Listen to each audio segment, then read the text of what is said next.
नमस्कार दोस्तों, मैं सनी प्रताप सिंह आपका हार्दिक स्वागत करता हूं संकल्प स्टडी सर्कल के YouTube चैनल पे। उम्मीद करता हूं आप सब लोग बढ़िया होंगे। दोस्तों, जैसा कि आप लोग जानते हैं कि अभी अभी CGSI के वेबसाइट में, जो CGSI का वेबसाइट है, पुलिस वाला वेबसाइट है, उसमें सिलेबस का एक PDF अपलोड कर दिया गया है आयोग के द्वारा। तो CGSI का जो मेंस का सिलेबस है वो किस तरीके से है, वो सारा डिस्कशन हम लोग यहाँ पे लाएंगे और क्या क्या पॉइंट हम यहाँ पे डिस्कस करेंगे, वे सारी चीजें मैं आपके सामने रखता हूं।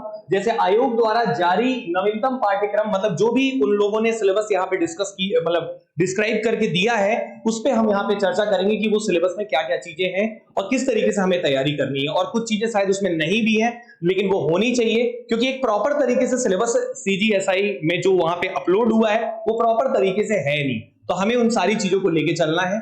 अभी दूसरा जो पॉइंट रहेगा हमारा बच्चे, वो रहेगा कि तैयारी आप कैसे करें। सिलेबस तो आपके सामने ठीक है, बट अभी आप तैयारी कैसे करें और आपका एग्जाम कब हो सकता है, ये सारी चीजों पे चर्चा हम करेंगे। क्योंकि एग्जाम कब होगा ये भी एक बहुत बड़ा सवाल है बच्चों के मन में, तो वो भी हम डिस्कस करेंगे। बट मैं ये नहीं कहूंगा कि जो आयोग कह रहा है वो हम कह रहे हैं, बट एक एनालिसिस के अकॉर्डिंग, इतने साल का जो एक्सपीरियंस है उसके अकॉर्डिंग हमें क्या लगता है वो जरूर हम यहाँ पे डिस्कस करेंगे। उसके बाद बच्चे, आगे की रणनीति आपकी कैसी रहेगी कि किस तरीके से आपको पढ़ाई करना है, टेस्ट सीरीज कैसे देना है और आपको इंडिविजुअल टॉपिक्स को कैसे करना है, वो सारी चीजों की चर्चा करने के लिए मैं और सूरज सर आप सबके सामने आए हैं। तो सूरज सर जल्दी से आइए और आइए हम लोग चीजों को डिस्कस करते हैं। हेलो एवरीवन, नमस्कार। क्या हाल है आप सभी के। जैसा कि सनी सर ने आप लोगों को बताया कि आज हम क्या डिस्कस कर रहे हैं कि कौन सा किस तरीके का सिलेबस आया है और इसमें क्या कमियां हैं, क्या चीजें ऐड होनी चाहिए, क्या चीजें नहीं है, ये सारी चीजें आप लोगों को बताई जाएंगी। तो जिस तरीके से आप लोगों के सामने स्क्रीन में दिख रहा होगा किसका सिलेबस है, हिंदी का सिलेबस है। हिंदी के सिलेबस में तो किसी तरीके की कोई कमी नहीं है, सारी चीजें आप लोगों को सिलेबस में दी गई हैं। फिर हिंदी एवं अन्य भारतीय भाषाएं, यहाँ पे इंपॉर्टेंट क्या है, आप लोगों को अन्य भारतीय भाषाएं के बारे में बोल रहे हैं। अब अन्य भारतीय भाषाएं के बारे में जिस हिसाब से बोला है, तो हो सकता है आप लोग के जैसे संविधान में आप लोग देखते हो कि शुरुआत में संविधान में 14 भाषाएं थी और आज के समय में कितनी भाषाएं हैं, 22 भाषाएं हैं। तो ये सारी चीजें, भाषाएं कौन कौन सी है, कौन कौन सी नहीं है, अन्य भाषाएं कौन कौन सी आती है, क्या बोली होती है, कितने डायलेक्ट्स पाए जाते हैं, अदर चीजें भी पूछी जा सकती हैं, क्योंकि अन्य भारतीय भाषाएं के बारे में बात की गई है। वर्णमाला, व्याकरण, पर्यायवाची, विलोम, एकार्थी शब्द, तत्सम, तद्भव, उपसर्ग, प्रत्यय, संधि, समास, ठीक है। हिंदी लोक कृतियां एवं मुहावरे, इसमें छत्तीसगढ़ के लोक कृतियां एवं मुहावरे अलग से जोड़े गए हैं। त्रुटि से संबंधित अनेकार्थी शब्द, कारक, लिंग, वाक्य संशोधन, वाक्यांश। तो देखा जाए रस, छंद, अलंकार, हिंदी का तो इन्होंने पूरा की पूरा सिलेबस उठा के डाल दिया है। साथ ही साथ आपको काव्य बोध भी डाला गया है। काव्य बोध में काव्य की परिभाषा, वेद मुक्त काव्य, प्रबंध काव्य क्या क्या होते हैं, महाकाव्य, खंड काव्य, ये सारी चीजें। और साथ में आपको अपठित बोध, गद्यांश, पद्यांश, उनके शीर्षक, सारांश, प्रश्न, मतलब जो पैराग्राफ वाइज जो प्रश्न पूछे जाते हैं, फिर वो चाहे गद्यांश हो चाहे पद्यांश हो, मतलब पोइट्री भी पूछा जाएगा, पैराग्राफ भी पूछा जाएगा। ये था कंप्लीट आप लोग का किसका सिलेबस, हिंदी का सिलेबस। अब इंग्लिश का सिलेबस सनी सर आपके साथ डिस्कस करेंगे। तो दोस्तों, जैसा कि आप लोग पता होगा कि पेपर 1 में लैंग्वेज का पेपर है, जिसमें हिंदी और इंग्लिश दोनों चीजें आ रही हैं। तो हिंदी का सिलेबस सूरज सर ने अभी डिस्कस किया, मैं आपके सामने इंग्लिश का सिलेबस रखता हूं। ये एक्चुअली ये जो सिलेबस है बच्चे, ये उनके द्वारा दिया गया है, बट इसमें कई चीजें हैं जो गिवन नहीं है, बट हमें पढ़ना उन्हें भी पड़ेगा। लेकिन मैं तो यही कहूंगा, स्ट्रेटेजी ऐसी होनी चाहिए आपको कि पहले जो भी सिलेबस में गिवन हो वो हम पहले कवर करेंगे, और उसको कवर करने के बाद जो एक्स्ट्रा पोर्शन है वो भी कंप्लीट करेंगे, क्योंकि हम रिस्क नहीं ले सकते एग्जाम में। तो आइए देखते हैं सबसे पहले क्या क्या सिलेबस में है। जैसे बच्चे अगर हम बात करें तो यहाँ पे ऐसे राइटिंग भी दे दिया है। तो ऐसे राइटिंग बच्चे, निबंध लेखन जिसको आप बोलते हैं, इस पे कितने वर्ड्स के आएंगे ये चीजें गिवन नहीं है, बट हो सकता है कि 150, 200, 250 इतने शब्दों के आपको शायद यहाँ पे ऐसे लिखने को आए। अब ऐसे लिखने को आता है तो ऐसे किस तरीके से लिखने को आएगा, मतलब वहां पे राइटिंग पेपर भी रहेगा, मतलब डिस्क्रिप्टिव पेपर भी रहेगा।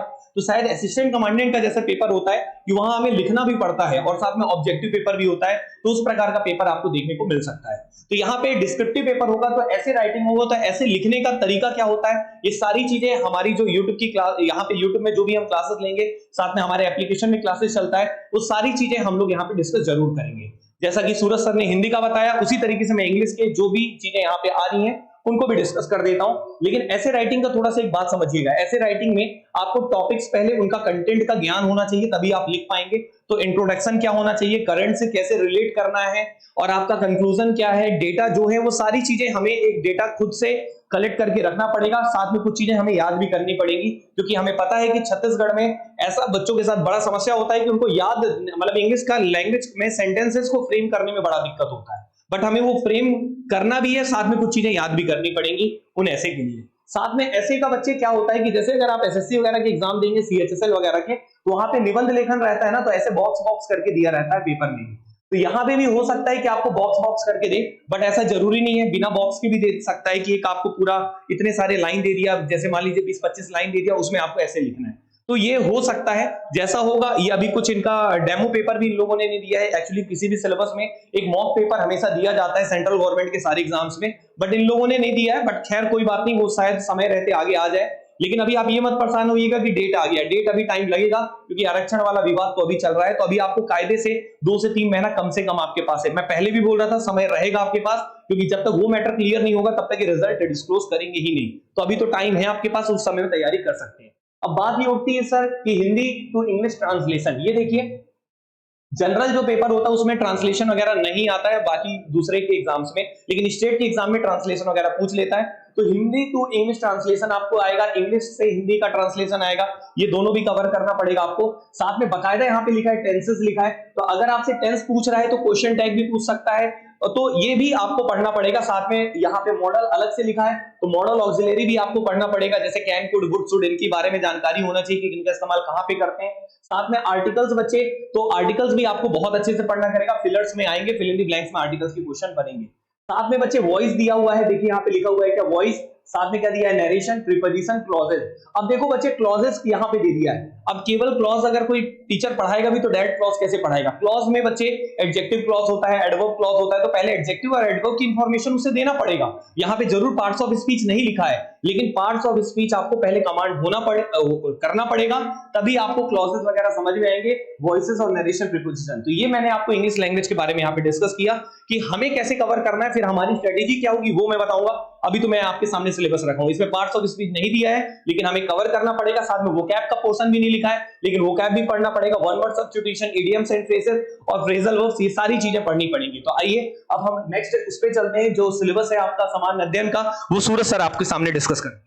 चलिए, तो जैसा कि आप लोगों को सर ने बताया कि इंग्लिश में जैसे पार्ट ऑफ स्पीच नहीं दिया गया है, उसी तरीके से इस सिलेबस में भी कई चीजें हैं और कई चीजें नहीं है। आप लोग थोड़ा सा ध्यान दीजिएगा कि इस सिलेबस में आप लोगों को जो विज्ञान का सिलेबस है, हम एक पेपर की अलग से सिलेबस देख रहे हैं जिसमें पूरा जीएस है।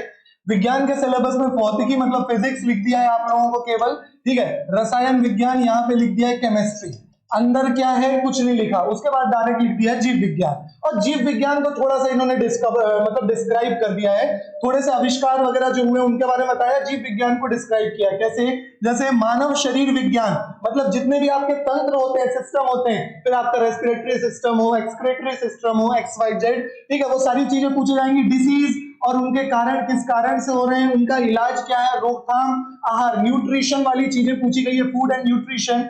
अनुवांशिकी, पशु, पौधे, पर्यावरण, यहाँ पे एनवायरनमेंट एंड इकोलॉजी को साइंस एंड टेक में डाला गया है, साइंस में डाल दिया गया, पर्यावरण एवं पारिस्थितिकी, तत्व और यौगिक, यहाँ पे थोड़ा सा केमिस्ट्री का दे दिया गया है। तत्व मतलब element and compound, acid base and salt, acid base और लवण, और अन्य संबंधित विषय, अन्य संबंधित विषय लिख दिया। फिजिक्स के उतने चैप्टर नहीं डाला गया है। गति, पदार्थ व गुण, ठीक है, थोड़ा सा स्पीड और थोड़ा सा प्रकाश मतलब लाइट, इलेक्ट्रिसिटी और अन्य संबंधित विषय, मतलब फिजिक्स और केमिस्ट्री को उतना डिफाइन नहीं किया है, लेकिन बायो पे स्पेशली फोकस रखा है इसमें, तो इसको थोड़ा सा ध्यान में रखेंगे। इतिहास, देखो जैसा कि अभी बताया जा रहा है आपको कि पार्ट्स ऑफ स्पीच नहीं दिया है, उसी तरीके से इतिहास में आप लोग देखोगे मध्यकालीन को गायब कर दिया, ठीक है। और इससे इफेक्ट यह आता है कि जब मध्यकालीन को गायब किया तो मराठा से क्वेश्चन पूछेगा कि नहीं, सिख साम्राज्य से क्वेश्चन पूछेगा कि नहीं, ये सारी चीजें बहुत महत्वपूर्ण है। क्यों? क्योंकि ये जब मध्यकालीन खत्म हो रहा है और आधुनिक आ रहा है, तो ये बीच का काल है, ना इसको मध्यकालीन में रखा जा सकता है ना इसको आधुनिक में रखा जा सकता है। तो अब वहां पे हम फंस गए, तो अब वो पढ़ेंगे कि नहीं, इसीलिए ये कुछ चीजें हैं जो गायब तो किया है लेकिन हम पढ़ेंगे जरूर। लेकिन पहले जो चीजें दी गई हैं उसको कवर करेंगे। तो इतिहास में ये चीजें दिया है। और स्वतंत्रता के पश्चात याद रखना इंडिया आफ्टर इंडिपेंडेंस भी बोल दिया इसने, और आफ्टर इंडिपेंडेंस में कुछ चीजें हैं जो इसने बहुत इंपॉर्टेंस रखी है, जैसे इंडो पाक वॉर, इंडो चाइना वॉर, भूदान आंदोलन, चिपको मूवमेंट, चिपको आंदोलन, राज्य का पुनर्गठन। ये हालांकि आप लोग संविधान में भी पढ़ लोगे। भारत पाक युद्ध, इंडो पाक वॉर, कारगिल युद्ध हो गया, कश्मीर, जूनागढ़, हैदराबाद, ये सारे शहरों का जो विलय हुआ है, ठीक है, रियासतों का जो विलय हुआ है भारत में, भारत की अंतरिक्ष में भूमिका, इसरो वगैरह, यहाँ पे साइंस एंड टेक भी डाल दिया, ठीक है ना। यहीं पे क्या डाल रहा है, साइंस एंड टेक डाल रहा है। व्हाइट रेवोल्यूशन, श्वेत क्रांति क्या है, हरित क्रांति क्या है, ग्रीन रेवोल्यूशन क्या है। अब ये दो क्रांति है तो और भी बहुत तरीके की क्रांति पूछ सकता है। राउंड रेवोल्यूशन क्या है, ठीक है, आपकी ग्रे रेवोल्यूशन, ब्राउन रेवोल्यूशन, अलग अलग चीजें पूछी जा सकती हैं। भारत का न्यूक्लियर कार्यक्रम, न्यूक्लियर प्रोग्राम जो है इंडिया का, योजना आयोग, फाइनेंस कमीशन और NITI, नीति आयोग, समझ में आया, क्लियर हो गया, ठीक है। तो इस तरीके की ये चीजें दे रही हैं, यहाँ पे सिलेबस दिया जा रहा है। भूगोल में देखोगे तो भूगोल में बेसिकली यहाँ पे इंडियन ज्योग्राफी का क्षेत्र दिया गया है। किसका, इंडियन ज्योग्राफी, भारत के क्षेत्र, मानसून, जलवायु, फसलें। हालांकि मानसून और जलवायु के लिए आप लोगों को वर्ल्ड ज्योग्राफी पढ़ना ही पड़ेगा कि किस तरीके से जो दक्षिण पश्चिमी पवनें हैं तो कहां से आती हैं, क्यों आती हैं, उत्तरी गोलार्ध में क्या दिशा है, दक्षिणी गोलार्ध में क्या दिशा है, भारतीय शहर स्थान, प्रमुख बंदरगाह, खनिज उद्योग, मिनरल्स हो गए, इंडस्ट्रीज हो गई, वन और वन्य जीव, राष्ट्रीय उद्यान, नेशनल पार्क। देखना नेशनल पार्क अलग से दिया गया है। भारत में जनसंख्या मतलब सेंसस की बात की गई है, सेंसस, ठीक है। अर्थशास्त्र, पंचवर्षीय योजनाएं, आयात निर्यात, मुद्रास्फीति, जनसंख्या, ये सारी चीजें यहाँ पे सिलेबस में डाली गई हैं।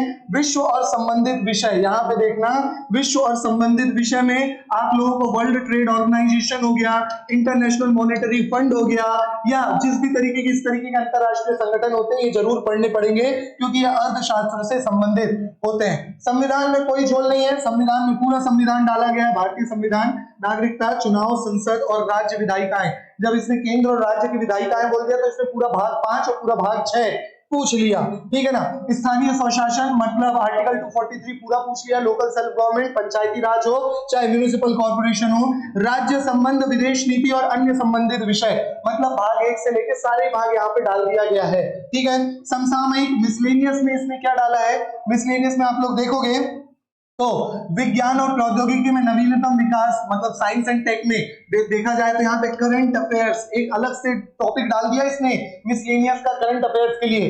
भारतीय कला और संस्कृति, यहाँ पे आप लोगों को आर्ट एंड कल्चर पढ़ना होगा। मंदिर वगैरह पूछेगा, किसने, यूनेस्को ने किसको, आपको भाई यूनेस्को की सूची में शामिल किया गया है, ठीक है, वर्ल्ड हेरिटेज साइट में शामिल किया गया है। ये सारी चीजें कला एवं संस्कृति से इंपॉर्टेंट है। कौन कौन से स्पोर्ट्स हुए, विंबलडन ओपन हो गया, ऑस्ट्रेलियन ओपन हो गया, अलग अलग स्पोर्ट्स, राष्ट्रीय और अंतरराष्ट्रीय पुरस्कार, कौन कौन से अवार्ड्स मिलते हैं आपके, राष्ट्रीय और अंतरराष्ट्रीय संगठन, नेशनल और इंटरनेशनल ऑर्गेनाइजेशन, पुस्तकें और लेखक, भारत और उसके पड़ोसी देश, वर्तमान भारत और संबंधित विषय। तो देखा जाए तो पूरा करंट अफेयर्स डाल दिया है, अवार्ड से लेके ऑनर्स तक सारी चीजें यहाँ पे पूछी जाएंगी। क्लियर हो रहा है। अब जो टॉपिक आ रहा है, छत्तीसगढ़ का टॉपिक आ रहा है, ठीक है। छत्तीसगढ़ का टॉपिक का जो विषय है शनि सर आपको बताएंगे इसके बारे में। देखिए बच्चों, छत्तीसगढ़ का जो टॉपिक है उसको एक्सप्लेन करने के लिए आपके सामने शिखर पटेल सर आ रहे हैं। वो आपको पूरा छत्तीसगढ़ के टॉपिक में क्या क्या चीजें हैं उनका पूरा अच्छे से डिटेल आपको बताएंगे। तो सर एक बार। Thank you so much Sunny sir, पूरा सर। दोस्तों, मेंस के सिलेबस में छत्तीसगढ़ सामान्य अध्ययन का जो पोर्शन जो है, इसमें हम लोग छत्तीसगढ़ की राजनीतिक इतिहास, दैट मीन्स इतिहास के अंतर्गत इसका पूरा पोर्शन, जिसमें स्वतंत्रता आंदोलन उसमें शामिल है, ठीक है। जनजाति आपको पता है, आप इससे पहले भी पढ़े हुए हैं, जनजाति एक बहुत बड़ा इसका हिस्सा है, जिसके अंतर्गत उसकी कला संस्कृति, राज्य के अंतर्गत हमारी कितनी प्रकार के हम लोग जो है त्योहार मनाते हैं, उसमें हमारे यहाँ पे व्यंजन हो गए जैसे ठेठरी, कुर्मी, ये सब कुछ हमारे यहाँ से, क्योंकि राज्य का एएसआई का परीक्षा है, इस मतलब राज्य को तो अपना बेटे जो देगा ही ना। तो इस प्रकार से हम लोगों को ये सारी चीजें क्रम से जाननी है। और अब एक हमारे पास पढ़ने के लिए क्या आ गया है, इससे पहले तक हम लोग प्री निकलने के बाद या हमारा रैंक अच्छा आने के बाद हम लोग देख रहे थे कि कब कुछ आए, सिलेबस नहीं पता है कैसे पढ़े, अपने तरीके से कुछ न कुछ पढ़ रहे थे, कभी ये पढ़ रहे थे कभी वो पढ़ रहे थे। तो अब चलिए एक कम से कम ये तो मिल गया कि ये सिलेबस है और इन चीजों को पढ़ा जा सकता है। तो इस प्रकार से हम लोग इन सब चीजों में बात करते हुए, जैसे इसका राजनीतिक इतिहास के बारे में बात करते हुए स्वतंत्रता आंदोलन से हम लोग आगे बढ़ेंगे। तो स्वतंत्रता के पश्चात छत्तीसगढ़ में क्या विकास हुए, छत्तीसगढ़ राज्य का निर्माण कैसे हुआ, वहां से उसमें सामाजिक, राजनीतिक, औद्योगिक, इन सब क्षेत्रों में ये समग्र लिख दिया ना। समग्र विकास का मतलब पूरे, ठीक है, उसका जो हर प्रकार से विकास जो है उसको पढ़ेंगे। वहीं पर अब इतिहास की बात आगे जैसे हम लोग बढ़ेंगे तो ये आता है हमारे पास छत्तीसगढ़ का भूगोल, ठीक है। तो इस प्रकार से क्रम में हम लोग पैसे जैसे कि नदी अपवाह तंत्र यहाँ पे पढ़ेंगे, यहाँ के फॉरेस्टाइजेशन हम लोग पढ़ेंगे, ठीक। इसके अंतर्गत हम लोग भौतिक विभाजन में हम लोग, ठीक है, यहाँ पर देखेंगे कि कौन कौन से हिल्स, माउंटेन इसके अंतर्गत है। पर्यटन स्थल में हम लोग देखेंगे, ठीक है, कि हमारे यहाँ पे प्रमुख पर्यटन स्थल के रूप में किन चीजों को चिन्हांकित किया गया है, किन किन क्षेत्रों को उसमें डेवलप किया जा रहा है। इन सब चीज को देखते हुए हम लोग आगे बढ़ेंगे और हम लोग बढ़ते हैं किसमें, छत्तीसगढ़ का उद्योग, दैट भूगोल का ही एक पोर्शन है, ठीक है। इसमें देखें तो उद्योग, कृषि, व्यापार, वाणिज्य, इन सब कुछ को देखते हुए फिर अगला कहता है व्यक्तित्व, ठीक है, व्यक्तिगत पर्सनालिटीज देखेंगे, उनका योगदान देखेंगे, चाहे वो हर क्षेत्र, राजनीति के क्षेत्र में हो, चाहे वो आपका स्वतंत्रता संग्राम के क्षेत्र में हो, चाहे साहित्य के क्षेत्र में हो, चाहे हमारी कला संस्कृति के क्षेत्र में हो। इन सब चीज पर हम लोग बात करते हुए, ठीक है, छत्तीसगढ़ का पूरा सिलेबस, इसका मतलब ये है कि इसमें भले ही ये 2 खंड में इस प्रकार से बांटा हुआ है, लेकिन ये कवर तो पूरी तरह से छत्तीसगढ़ को कर रहा है। इसके बाद आगे बढ़ता है, देखिए, सामाजिक उत्तरदायित्व के अंतर्गत मानव अधिकार, ये आ गया पुलिस से संबंधित, ठीक है, पुलिस विभाग से संबंधित कुछ मुद्दे आ गए, ठीक है, ह्यूमन राइट्स में आ गए, ठीक है, यातायात, ट्रैफिक के नियम, ठीक है, रूल्स के आ गए, राष्ट्रीय, ठीक है, नेशनल सिक्योरिटी से आ गया संबंधित ये मुद्दे आ गए, ठीक है, प्रदूषण एवं जलवायु, इस प्रकार से वन्य जीव संरक्षण। हो सकता है कि इनसे संबंधित आपको जो एस्से राइटिंग वाला जो पोर्शन जो है वहां पे कुछ प्रश्न यहाँ से आपको देखने के लिए मिल सकते हैं। तो यह सामाजिक उत्तरदायित्व के अंतर्गत आप इसको जब पढ़ोगे तब आप इसको उस लेवल में पढ़ो कि यहाँ से अगर कुछ आपको एस्से राइटिंग के लिए पूछा जाए तो आप यहाँ पर आप एस्से राइटिंग कर सको, ठीक है। Thank you so much Sunny sir. और एक और चीज यहाँ पे सोशल रेस्पॉन्सिबिलिटीज का सब्जेक्ट डाला है, जरा सा आप लोग देखोगे तो कौन सा सब्जेक्ट डाला है, सोशल रेस्पॉन्सिबिलिटीज। 8th क्लास की एनसीईआरटीज में आप लोग को ये सब्जेक्ट देखने को मिलता है, कौन सा, सोशल रेस्पॉन्सिबिलिटीज। ध्यान देना, वन्य जीव संरक्षण, वाइल्ड लाइफ प्रोटेक्शन, तो यहाँ पे आप लोग को wild life protection act important हो जाते हैं। राष्ट्रीय सुरक्षा के मुद्दे, तो हो सकता है आपको एनएसएस के बारे में पूछ लिया जाए, रासुका के बारे में पूछ लिया जाए कि राष्ट्रीय सुरक्षा कानून क्या होता है, इस तरीके की पूछे। मानव अधिकार अधिनियम, तो यहाँ पे मानव अधिकार से रिलेटेड कुछ भी पूछ सकता है, ह्यूमन राइट्स एक्ट पूछ सकते हैं, सिविल राइट्स एक्ट पूछ सकता है ना। अगर डीप में जाना चाहे तो वो यहाँ जा सकता है, अदरवाइज ऊपर ऊपर वो इसको ऊपर से टच करके भी निकल सकता है। लेकिन सिलेबस में तो इसने डाल दिया है कि आपको मानव अधिकार के बारे में भी जानना होगा, ठीक है। इसके आगे का सिलेबस जो आता है वो शनि से बताएंगे आपको। तो दोस्तों, जैसा कि सर लोगों ने बताया कि आपका ऐसे का जो टॉपिक बिल्कुल हो सकता है कि यहीं से पूछे, तो इन टॉपिक्स को आपको बहुत अच्छे से कवर करना पड़ेगा। और उसके बाद जो ऐसे राइटिंग आपका इंग्लिश में लिखा हुआ है, तो हो सकता है कि इन्हीं से संबंधित आपका ऐसे राइटिंग आ जाए। जैसे ह्यूमन राइट्स, जैसे नक्सलिज्म है छत्तीसगढ़ में काफी बड़ा मुद्दा है, और उसी से संबंधित ह्यूमन राइट्स से रिलेट करके चीजों को, तो उनके डेटा आपको इकट्ठे करने बहुत जरूरी होंगे। तो ये जो टीचर्स जो भी आपको जीएस में या फिर आपको छत्तीसगढ़ के जीएस में जो भी पढ़ाएंगे, तो वो डेटा भी ऐसे में काम आ सकता है, और वो आएगा ही आएगा। तो ये आपके लिए काफी मदद करेगा। अब बात करते हैं बच्चे अब सब्जेक्ट में, जो कि एक तीसरा पेपर रहेगा। पेपर 1 में हमने लैंग्वेज के बारे में डिस्कस किया, पेपर 2 में बच्चे हम लोगों ने जीएस के पोर्शन के बारे में डिस्कस किया, जिसमें सीजीजीएस और इंडियन जीएस दोनों इंक्लूडेड था। और जो तीसरा है बच्चे, वो पेपर 3 है। पेपर 3 में मैथ्स और रीजनिंग का है कंप्लीट पेपर। तो मैथ्स और रीजनिंग की मैं बात करता हूं, तो इसी को बच्चे यहाँ पे बोला गया है क्या, एप्टीट्यूड टेस्ट। एप्टीट्यूड टेस्ट में होता क्या है बच्चे कि मैथ्स और रीजनिंग दोनों इंक्लूडेड होता है। लेकिन सबसे बड़ी समस्या क्या है कि इस बार जो सिलेबस दिया है मैथ्स और रीजनिंग का, इसमें रीजनिंग भर दिया है। रीजनिंग तो देखोगे तो ऐसा लगेगा कि रीजनिंग ही रीजनिंग दे दिया है, मैथ्स बहुत लिमिटेड दिया है, बट ऐसा नहीं है, क्योंकि मैथ्स में चीजें छोटी लिखी है लेकिन इंक्लूड सब कर देगा। क्योंकि दोस्त ये बताओ, 100 क्वेश्चन आना है, और 100 क्वेश्चन में रीजनिंग कितना भी देगा, एक टॉपिक से दो क्वेश्चन या एक क्वेश्चन, 3 क्वेश्चन ज्यादा से ज्यादा बनाएगा।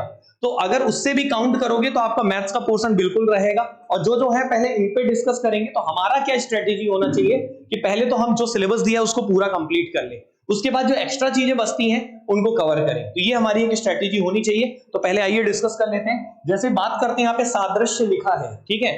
तो सादृश्य मतलब क्या होता है बच्चे, एनालॉजी होता है ये। और सादृश्यता जो ये टॉपिक है जिसको हम एनालॉजी बोलते हैं, ये जो इस टॉपिक से बच्चे 2 प्रकार की चीजें होती हैं। एक होता है बच्चे आपका वर्बल रीजनिंग, और एक होता है बच्चे क्या, नॉन वर्बल, ठीक है ना।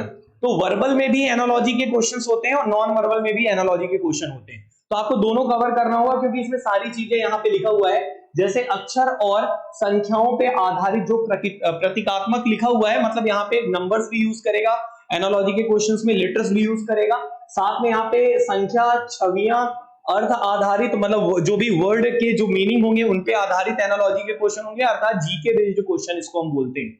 कैसे क्वेश्चंस होते हैं ये बकायदा आपको बताएंगे और सारी चीज समझाएंगे। आप यूट्यूब चैनल में भी अगर हमसे जुड़े हुए हैं तो यूट्यूब चैनल पे भी हम लोग यहाँ पे कुछ आपके लिए टारगेट बैच, एक प्रैक्टिस बैच लेके आएंगे जो फ्री ऑफ कॉस्ट रहेगा, लेकिन कंप्लीट सिलेबस भी आपको हमारे एप्लीकेशन में मिल जाएगा। आप चाहे तो सब्जेक्ट वाइज भी ले सकते हैं और आप चाहे तो कंप्लीट कोर्स भी ले सकते हैं, दोनों ऑप्शंस आपके पास रहेगा, बहुत ही मिनिमम फीस में। तो खैर अभी मैं आगे चलता हूँ। बट अगर ऐसा है कि कई बच्चे ऐसे हैं बेचारे कि पढ़ने में अच्छे हैं बट क्या है कि उनके पास इतनी फीस नहीं है, तो उनके लिए हम एक चीज और करेंगे कि YouTube में लाइव बैचेस रखेंगे और वो बल्कि फ्री ऑफ कॉस्ट रहेगा। वो बैच वैसा नहीं रहेगा कि कंप्लीट हम डिटेल वहां पे एमसीक्यूज करा पाएंगे क्योंकि टाइम लिमिटेड के हिसाब से हम टारगेट के अकॉर्डिंग चलेंगे। तो ब्रह्मास्त्र के नाम से हम लोग एमसीक्यूज जरूर कराएंगे, बट आप इंडिविजुअल अगर आपको चाहिए तो बहुत कम फीस पे वो बैचेस में मिल जाएगा, उसमें समस्या कोई नहीं है। अभी देखते हैं जैसे कोडिंग एंड डिकोडिंग, सादृश्यता एनालॉजी के बाद बच्चे क्या है यहाँ पे कोडिंग एंड डिकोडिंग का टॉपिक है। इसमें कोडिंग डिकोडिंग में सब प्रकार की चीजें दे दी है, letter coding, number coding, mixed coding, सब कुछ है। जैसे अक्षर वाला है कोडिंग डिकोडिंग, सादृश्य और शब्द वही सादृश्यता सभी का होता है। सादृश्यता एक ऐसा टॉपिक होता है जिसको एनालॉजी बोलते हैं कि किसी भी टॉपिक से रिलेट करके उससे क्वेश्चन पूछ सकता है। वो क्वेश्चन पूछने का एक पैटर्न होता है, उस पैटर्न पे कोई भी क्वेश्चन आपके कोडिंग डिकोडिंग से भी पूछ सकता है, वो जीके बेस्ड भी पूछ सकता है, ठीक है। तो ये चीजें होती हैं। अगला है वर्गीकरण। वर्गीकरण में शब्दार्थ और अलंकी वर्गीकरण, मतलब यहाँ पे बच्चे क्या है कि ये थोड़ा सा एक अलग टॉपिक रहेगा। ये कैसे रहेगा ये आपको क्लासेस में हम लोग डिस्कस करेंगे। यहाँ पे वर्गीकरण करके यहाँ पे जो टॉपिक है शब्दार्थ और अलंकारिक वर्गीकरण, प्रतीकात्मक, मतलब इसमें आपको नॉन वर्बल रीजनिंग पढ़ना पड़ेगा। इसमें क्या पढ़ना पड़ेगा? नॉन वर्बल, जिसमें फिगर्स वाले क्वेश्चंस होते हैं कि आपको एक वर्गीकरण मतलब क्लासिफिकेशन बेस्ड क्वेश्चन होते हैं, ये भी हम पढ़ाए हैं आपको। क्लासिफिकेशन मतलब होता है सिमिलैरिटी भी बोलते हैं इसको, समानता भी बोलते हैं। वर्गीकरण मतलब वही है, समानता या सिमिलैरिटी या क्लासिफिकेशन सब एक ही टॉपिक होता है। तो ये वर्बल नॉन वर्बल दोनों को कवर करेगा। दोनों में पिक्चर वाले भी क्वेश्चन आते हैं और सिंपल वाले भी आते हैं। अब यहाँ पे श्रृंखला, श्रृंखला मतलब क्या हो गया बच्चे? सीरीज हो गया। सीरीज के क्वेश्चन में भी यहाँ देखिए मिश्रित श्रृंखला मतलब लेटर और नंबर दोनों को इंक्लूड करके आपके पास क्वेश्चन दे देगा, इवन सिंबल्स भी दे सकता है। तो ये आपको सीरीज के क्वेश्चन में आप पढ़ेंगे, अल्फाबेट सीरीज होता है, लेटर सीरीज होता है, नंबर सीरीज होता है, सारी चीजें इंक्लूडेड है इसमें, ठीक है ना। अब बच्चे उसमें क्या है, सीरीज के साथ साथ यहाँ पे आपके अगला जो टॉपिक रहता है वो क्या है? Order ranking. ऑर्डर रैंकिंग मतलब रैंकिंग वगैरह हो गया। रैंकिंग की जो सिंपल रैंकिंग के क्वेश्चंस होते हैं, बकायदा यूट्यूब में पूरा वीडियो मैंने कराया है, 3-3, 4-4 क्लासेस है उसकी, उतना देख लेना, उतना कंफर्म है कि उससे बन जाएंगे आपको क्वेश्चन। आगे चलते हैं, दिशा और दूरी, डायरेक्शन एंड डिस्टेंस, ये भी आपको कवर करना है। तो ये सब बच्चे रीजनिंग के टॉपिक ज्यादा दिख रहे हैं। मैथ्स का भी मैं बताता हूँ किस प्रकार से है।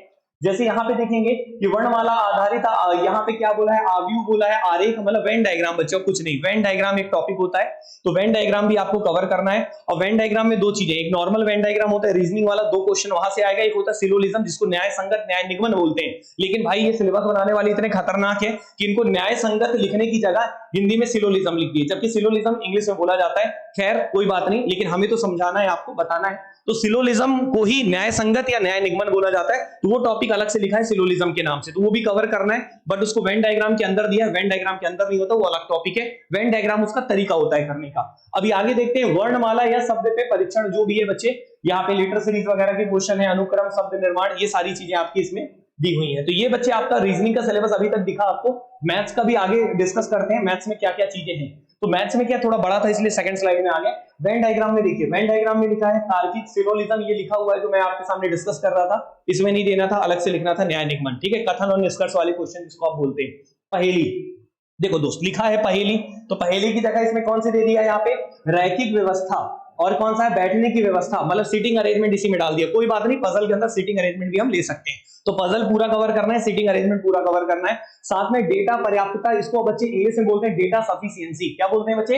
Data sufficiency. और डेटा सफिशिएंसी एक ऐसा टॉपिक होता है जो पूरे रीजनिंग का, पूरे मैथ्स का निचोड़ होता है। जब आप पूरे टॉपिक पढ़ लेंगे तो डेटा सफिशिएंसी का नाम से ही समझ में आ रहा, आंकड़ों की पर्याप्तता, मतलब आपको क्वेश्चन दे देगा, बोलेगा कि इस क्वेश्चन को जवाब देने के लिए निम्न में से दिए गए कथन कौन से अनिवार्य हैं, कौन से जरूरी है, पर्याप्त हैं, तो वो बच्चे उसको बोलते हैं आंकड़ों की पर्याप्तता, डेटा सफिशिएंसी। तो पूरा टॉपिक कवर करने के बाद डेटा सफिशिएंसी पढ़ते हैं, और यकीन मानिए पीएससी में 5 क्वेश्चन आया था डेटा सफिशिएंसी, तो यहाँ पे भी अच्छा खासा वेटेज बनता है। नया नया ये टॉपिक है, अभी अभी पूछ रहा है। एक्चुअली ये सब टॉपिक पहले बैंकिंग में आते थे, बट अभी में भी आने लगे हैं, ठीक है।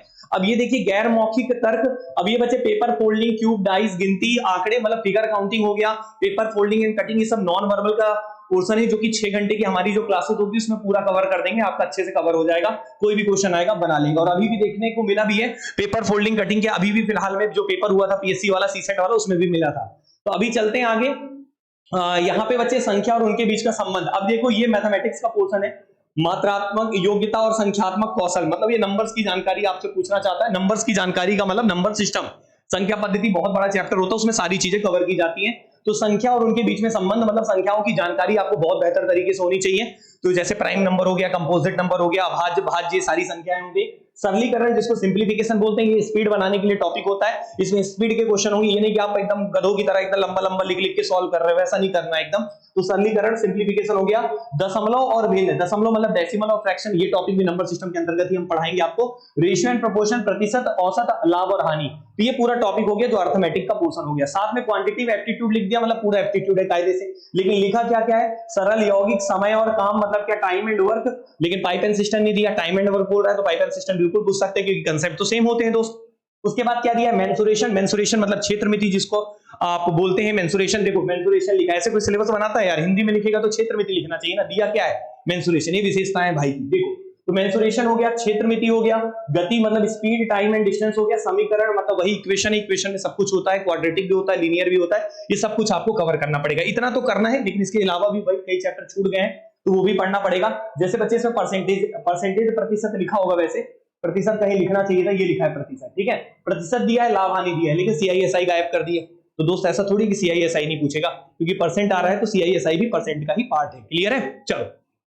उसके बाद क्या है, यहाँ पे तार्किक और यहाँ पे जो तर्क वाले क्वेश्चंस, मतलब वही रीजनिंग, लॉजिकल रीजनिंग जिसको आप बोल रहे हैं। तो लॉजिकल रीजनिंग में कैलेंडर है, रिश्तों की समस्याएं, भैया रिश्तों की समस्याएं नहीं पूछेगा, ठीक है, रिश्तों की समस्याएं थोड़ी पूछेगा, ऐसा सिलेबस में लिखना नहीं चाहिए। इसको बोलते हैं ब्लड रिलेशन। क्या बोलते हैं, रिश्तों का मतलब जो रक्त संबंध होता है, ये टॉपिक होना चाहिए। लाइन ग्राफ लिखा हुआ है, और पाई चार्ट है, मतलब स्टैटिस्टिक्स का पोर्शन दे दिया है। साथ में एवरेज के बगल में यहाँ पे देखो कि मीन मीडियन मॉड भी लिखा हुआ था, तो मीन मीडियन मॉड लिखा है तो स्टैटिस्टिक्स भी आपको कवर करना पड़ेगा, ठीक है, जिसको आप सांख्यिकी बोलते हैं। तो ये बच्चे पूरा सिलेबस जो हो गया आपका, ये किसका सिलेबस हो गया आपका, एप्टीट्यूड का हो गया। और इस तरीके से हम पूरे इस एप्टीट्यूड के सिलेबस को हम यहाँ पे कवर करेंगे, ठीक है। तो ये मैंने आपको पूरा सिलेबस का आज हम लोगों ने पूरी टीम मिलके आज आपको बताया कि किस तरीके से सिलेबस है जो अभी आया है। बट मैं अभी ये नहीं कह रहा हूं कि ये जो वेबसाइट में उसी के अकॉर्डिंग हम बता रहे हैं, बाकी इसमें कई चीजें सुधार करने की जरूरत है। और साथ में आयोग को ये भी करने की जरूरत है कि एक मॉडल पेपर दे दो भाई साहब की, कैसा पेपर पूछोगे, डिस्क्रिप्टिव, ऑब्जेक्टिव, बच्चों में बहुत कंफ्यूजन है। तो अगर ये वीडियो देख रहे हो तो इनको जरूर करना चाहिए ऐसा। खैर हम आगे बढ़ते हैं। तो ये तो हमने पूरा सिलेबस के बारे में डिस्कस कर लिया, ठीक है। अब देखिए हम आपको कैसे सहयोग दे सकते हैं, हम आपकी मदद कैसे कर सकते हैं। तो हम आपकी मदद इस तरीके से कर सकते हैं कि हमारी कोचिंग बिलासपुर में ऑफलाइन क्लासेस हम ऑलरेडी चला रहे हैं, तो ऑफलाइन क्लासेस में अगर आप नजदीक रहते हैं तो आ सकते हैं। साथ में एप्लीकेशन हमारा संकल्प स्टडी सर्कल करके प्ले स्टोर है, वहां से डाउनलोड कीजिए। वहां पे कई चीजें फ्री ऑफ कॉस्ट भी पड़ी हुई हैं, और कई कोर्सेज पेड भी पड़े हैं। पेड लेकिन बहुत ज्यादा फीस नहीं, बहुत कम फीस पे आपको दिए जाएंगे। साथ में यूट्यूब में भी हमारी क्लासेस होती है, तो यूट्यूब में भी हमें सब्सक्राइब करके उन क्लासेस को भी आप अटेंड कर सकते हैं। अगर आपकी आर्थिक स्थिति अच्छी नहीं है तो परेशान होने की जरूरत नहीं है। कुछ एमसीक्यूज के बैचेस हम लोग लेके आ रहे हैं ब्रह्मास्त्र के नाम से, तो जो कि 8:30 बजे रात को लाइव रहेगा, तो उसको 3 तारीख से स्टार्ट करने वाले हैं, तो उसपे भी आके आप कवर कर सकते हैं। बट अगर आपको लगे कि नहीं मुझे व्यवस्थित तैयारी करनी है, पूरा सारे वीडियोस भी चाहिए, रिकॉर्डेड भी मिल जाएगा, लाइव भी मिल जाएगा ऐसा, तो ये सारी चीजों की मैं जानकारी अब आपको दे देता हूं। तो ध्यान से समझिएगा पहले किस तरीके के हमारे बैचेस होंगे, पहले ये समझिएगा। तो देखो बच्चे, सबसे पहली बात, हम लोग आपका इंडिविजुअल सारे सब्जेक्ट वाइज भी बैचेस लाए हैं, और कंप्लीट अगर आपको एसआई मेंस की तैयारी करनी तो उसका भी बैच है हमारे पास। ऑनलाइन भी है, ऑफलाइन भी है, लेकिन पहले मैं ऑनलाइन के बारे में बता दे रहा हूं, क्योंकि हमारा और आपका जो मिलन हो रहा है ये ऑनलाइन हो रहा है, तो ऑनलाइन समझाना ज्यादा बेटर होगा।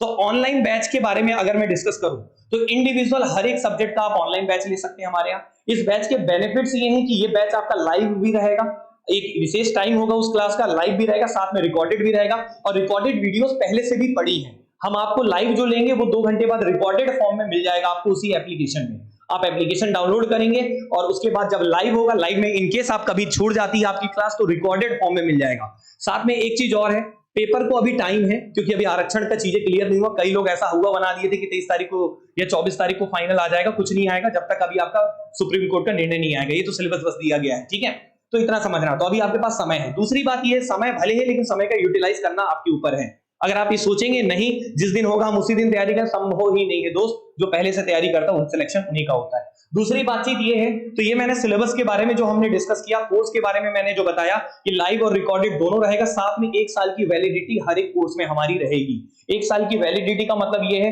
कि अगर मान लीजिए आपने एसआई का बैच लिया है तो ऐसा नहीं कि आपका व्यापम में काम नहीं आएगा, व्यापम के एग्जाम में भी यही बैच आपका काम आ जाएगा। इसलिए हम वैलिडिटी उसका 1 साल रख दिए हैं, लेकिन कोर्स को हम 2.5 महीने में कंप्लीट कर देंगे। तो 2 से 2.5 महीने में ये हमारा कोर्स जरूर हो जाएगा। अगर एग्जाम और पहले होता है तो और पहले हम कोशिश करेंगे, ऑनलाइन में और ज्यादा क्लासेस रख सकते हैं, रिकॉर्डेड भी पड़ा हुआ है, बट ऐसा नहीं होगा। 3-4 महीना कम से कम तो लगेगा ही लगेगा मेंस होने में। दूसरी बातचीत यहाँ पे कि ये जो हमारा बैचेस है उसका क्या फीस वगैरह है, ये सारा डिटेल यहाँ पे दिया है। जैसे इंग्लिश स्पेशल का ये बैच है, इंग्लिश स्पेशल का बैच जो है बच्चे, इसका ओरिजिनल फीस 2000 रुपीज होता है, बट यहाँ पे आपको ऑफर फीस कितना है, 999 रुपए है। इसमें आपको लाइव भी मिलेगा, रिकॉर्डेड भी मिलेगा, पीडीएफ मिलेगा, और अगर आप हमारे यहाँ ऑफलाइन क्लासेस करेंगे तो फीस भी थोड़ा अधिक रहता है, क्योंकि इसमें कई कंडीशंस होती है उसमें। तो वहां पे प्रिंटेड नोट्स भी आपको दिए जाते हैं, कंसेप्चुअल क्लैरिटी के साथ पूरी क्लासेस होती है, पूरा डिटेल दिया, साथ में टेस्ट सीरीज भी हम आपको प्रोवाइड करते हैं।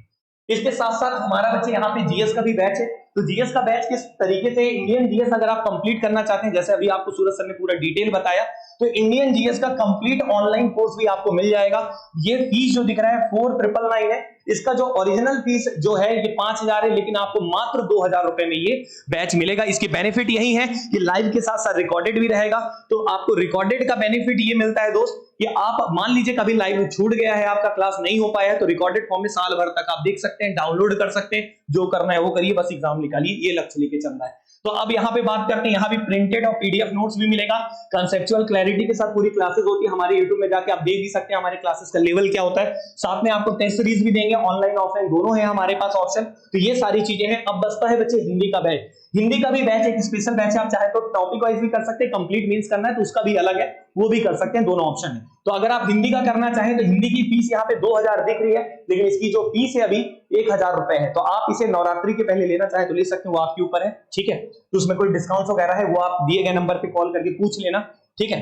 अब यहाँ पे बच्चे हिंदी के बैच में भी लाइव और रिकॉर्डेड होगा, ये सेम चीजें सारी चीजें होंगी, बकायदा पूरा सिलेबस को देखते हुए पूरी कंप्लीट क्लासेस होंगी। उसके बाद बच्चे सीजीएसआई का जो पेपर 3 है उसका ये है, जिसमें मैथ्स और रीजनिंग दोनों कवर कर रहा है। बहुत लोग तो मेंस का पेपर 3 शुरू कर रहे थे तो केवल गणित पढ़ा देते, लेकिन हमें पता था कि रीजनिंग आएगा, भी छत्तीसगढ़ में पेपर हो रहा है, तो हम तो दोनों पढ़ा रहे हैं। तो पेपर 3 में मैथ्स और रीजनिंग दोनों कवर करेंगे। इसका भी बच्चे 2.5 महीना है, आपका 2.5 महीने में पूरा कोर्स कंप्लीट हो जाएगा। 1 साल की वैलिडिटी देंगे, 1 से 2 ये बैच का टाइमिंग दिया है, मैथ्स और रीजनिंग का दोनों का लगातार लाइव होगा, रिकॉर्डेड होगा। साथ में इसकी फीस है 1499 रुपए। तो ये जितना भी फीस मैंने अभी बताया जो ऑफर फीस है, इसमें 100 रुपए का एक्स्ट्रा डिस्काउंट आपको मिलेगा यदि आप कल तक एडमिशन लेते हैं। अगर आपको कोई इंक्वायरी होगा तो दिए गए नंबर पे भी आप यहाँ पे कॉल कर सकते हैं, और हमारे डेमो वीडियोस के लिए भी हमें कॉल या मैसेज कर सकते हैं। और साथ में छत्तीसगढ़ की भी स्पेशल क्लासेस हम लेके आने वाले हैं, तो बहुत जल्द आपके सामने डेमो लेक्चर्स के साथ उन क्लासेस को भी हम यहाँ पे डिस्कस करेंगे। तो उम्मीद करता हूं ये वीडियो आपके लिए काफी मददगार होगा और आपकी तैयारी को थोड़ा बूस्ट करेगा। तो याद रखिएगा बच्चे, अगर आपके पास फीस नहीं है तो ये मत सोचना कि आप तैयारी नहीं कर सकते, आप भी तैयारी कर सकते हैं। हमारे YouTube चैनल पे जुड़े रहिएगा, 8:30 बजे लाइव हम 3 तारीख से लेके आएंगे, तो वहां से भी बेनिफिट उठाइएगा। साथ में अगर आपको इतने कम चार्जेस है, इतनी कम फीस पे जो हम लोगों ने बैचेस लाया है, ये भी आप हमारा एक बार अटेंड कर सकते हैं, डेमो कर सकते हैं। और साथ में अगर आपको टेस्ट सीरीज देना हो तो हमारा संकल्प स्टडी सर्कल की वेबसाइट है, वेबसाइट का नाम लिख लीजिए, और ये वेबसाइट भी काफी फायदा करेगा आपके लिए, www.sankalpstudycircle.com, ठीक है, संकल्प स्टडी